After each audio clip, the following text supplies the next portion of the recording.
السلام علیکم ورحمۃ اللہ وبرکاتہ۔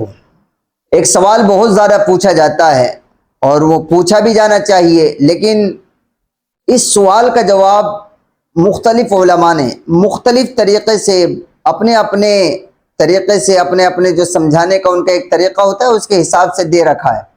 لیکن جب مجھ سے پوچھا ہے تو میں بھی آپ کے سامنے جو ہے ڈسکس کر دیتا ہوں۔ سوال یہ پوچھا گیا ہے کہ مولویوں کے درمیان میں، علماء کے درمیان میں اختلاف کیوں ہوتا ہے؟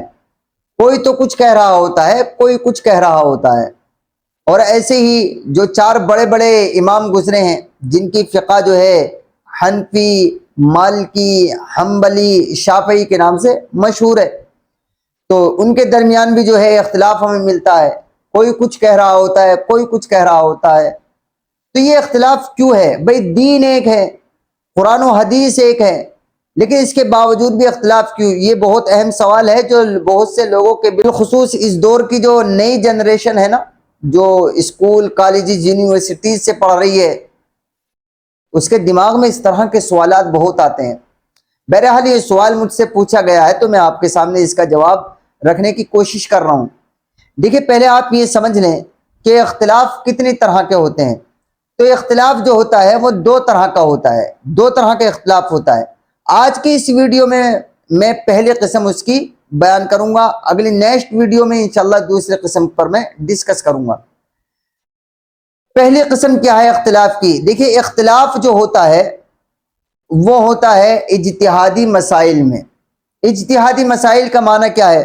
اجتہادی مسائل کا مطلب یہ ہوگا بھائیو کہ جن مسائل میں اللہ تبارک و تعالی اور اس کے رسول جناب رسول اللہ صلی اللہ علیہ وسلم نے واضح طور پر کوئی راستہ نہ دکھایا ہو، واضح طور پر کوئی حکم نہ دیا ہو، بلکہ مطلق ہو، تو جس میں کوئی واضح حکم موجود نہ ہو اس میں علماء کا اختلاف ہوتا ہے۔ کوئی اس سے کچھ بات سمجھتا ہے تو وہ اس کو کہتا ہے یہ بات ہے، کوئی اس سے دوسرے طریقے سے اس کو سمجھتا ہے تو وہ کہتا ہے یہ بات ہے۔ میں اس کی ایک مثال دیتا ہوں۔ دیکھیے، قرآن کریم کے اندر نماز کا حکم ہے، اقیم الصلاۃ، نماز پڑھو۔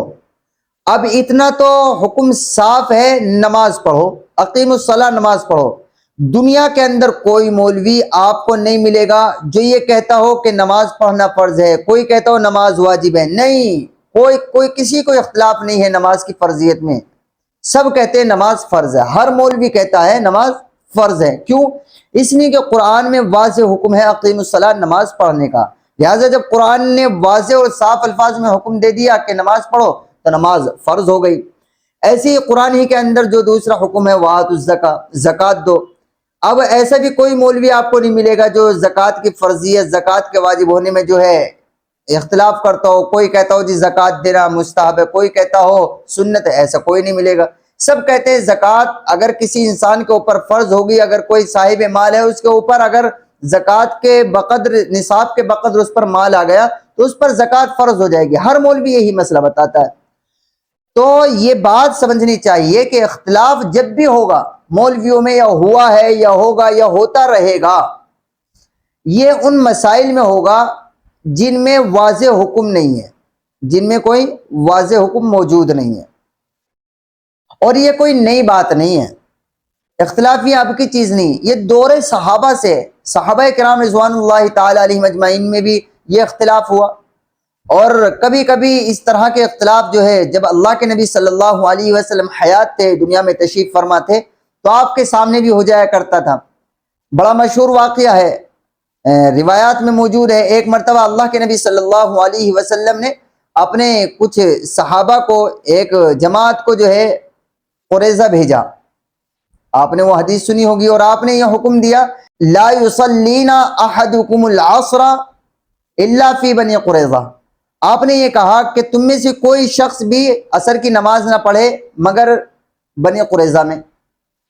تو اب جیسے یہ لوگ چلے قریظہ کے لیے، تو اب راستے میں جو ہے عصر کی نماز کا وقت جو غائب ہونے لگا، یعنی مغرب کا وقت آنے لگا۔ تو اب پوری جماعت میں اختلاف ہو گئے، دو گروہ بن گئے۔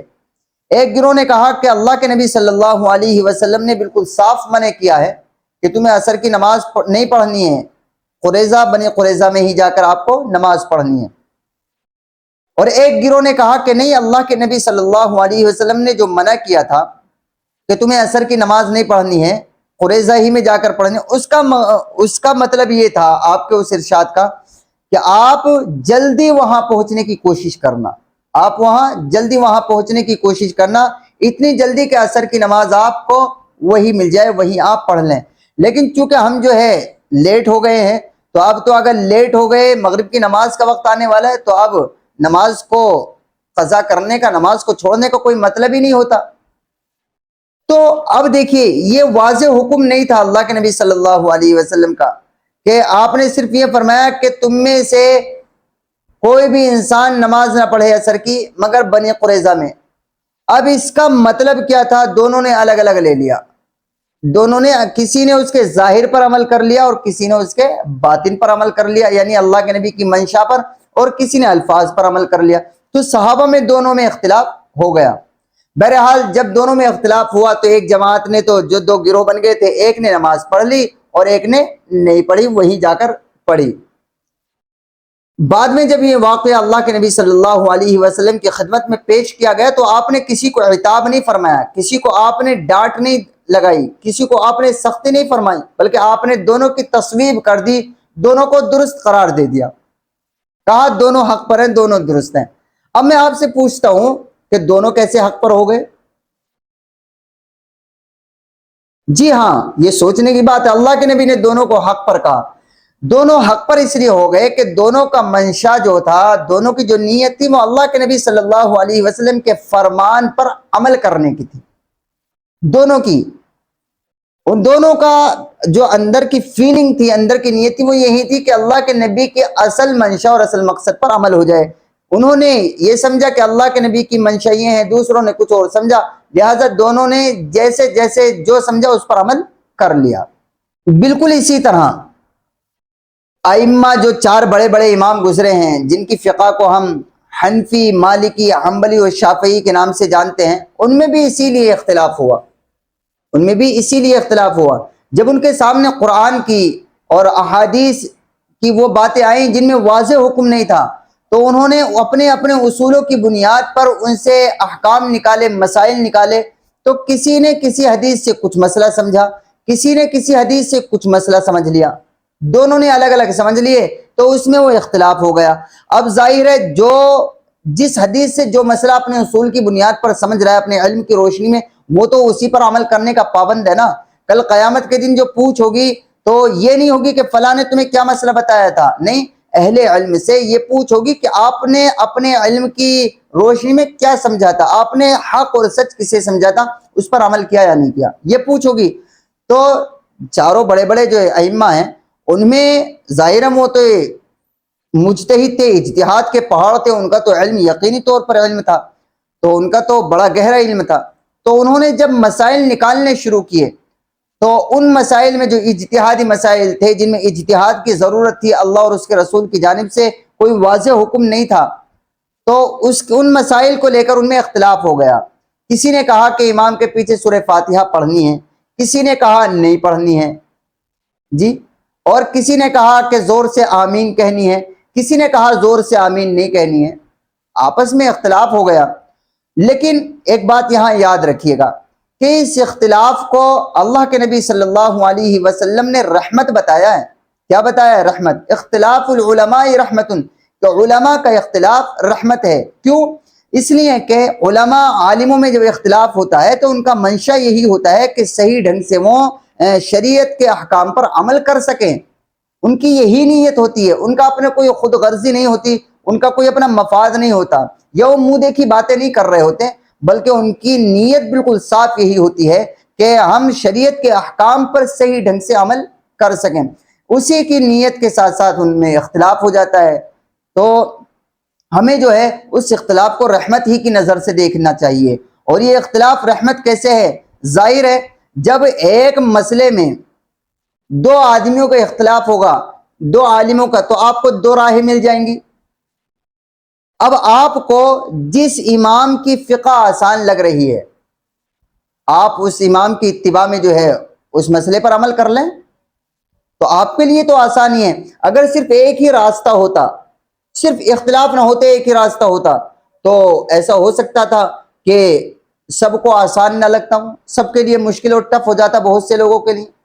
تو یہ جو اختلاف ہو جاتا ہے علماء میں، ہے نا، یا بڑے بڑے اماموں میں اختلاف ہوا ہے، جو 4 امام ہیں جن کی فقہ کو ہم جانتے ہیں، حنفی، مالکی، حنبلی، شافعی، ان کا اختلاف رحمت ہے عوام کے لیے، لوگوں کے لیے۔ کیوں؟